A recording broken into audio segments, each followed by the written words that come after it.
Is the Sonos Outdoor by Sonance the kind of speaker system that finally lets you fill your backyard with the same rich, room-filling sound you get inside, or is it a pricey over-engineered gadget that only makes sense for a handful of enthusiasts?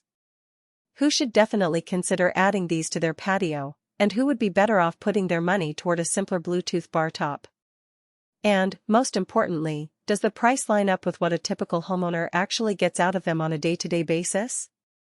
Link is in the description if you want to check the product details on Amazon. I've spent the last few weeks setting up a pair of the Sonos Outdoor speakers in a medium-sized backyard, connecting them to a modest 55-inch TV for movie nights, and testing a turntable through the RCA line-in while the kids ran a sprinkler nearby. What I learned from that Hansen experiment is that the real value of these speakers shows up in three places: the way they blend into an existing Sonos ecosystem, the way the built-in amp automatically tailors the EQ to the outdoor environment, and the convenience of controlling everything from a single app or voice command. First off, the biggest reason to buy the Sonos Outdoor set is if you're already living in a Sonos world. If you have a Sonos Beam, a Play 5, or even a sub tucked in the living room, adding the outdoor speakers means you can extend that same multi-room audio experience to the garden without juggling extra remotes or apps. The speakers pair automatically with the rest of the system, and the Sonos app treats them just like any other room, so you can start a playlist in the kitchen, walk out onto the patio, and the music will keep playing seamlessly.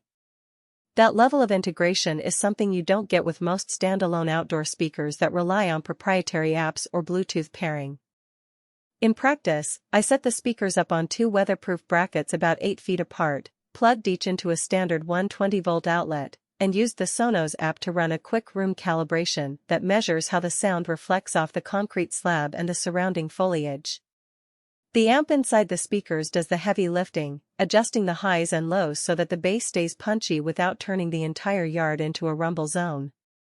When I played a jazz record through the RCA line-in, the mid-range instruments came through clear enough that I could pick out the saxophone even with a lawn mower running in the background.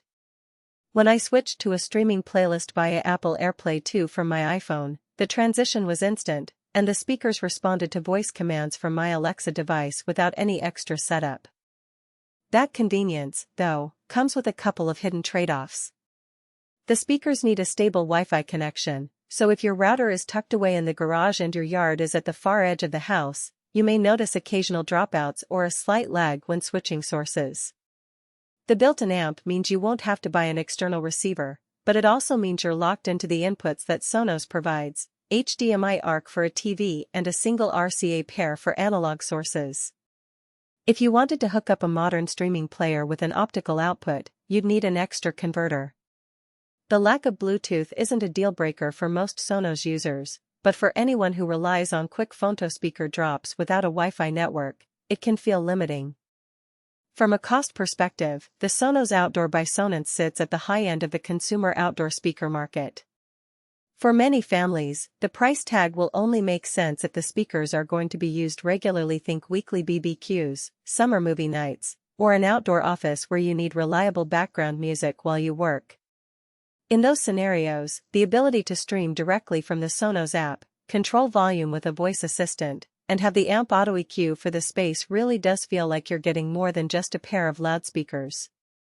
On the flip side, if your use case is once-a-month gatherings or you're happy with a portable Bluetooth speaker that you can move around, the extra expense might not be justified. Another practical point: because the amp is built into each speaker, you won't have to run a separate power wire for a subwoofer or a dedicated receiver, which simplifies the installation. However, that also means you're limited to the two-speaker configuration that comes in the box.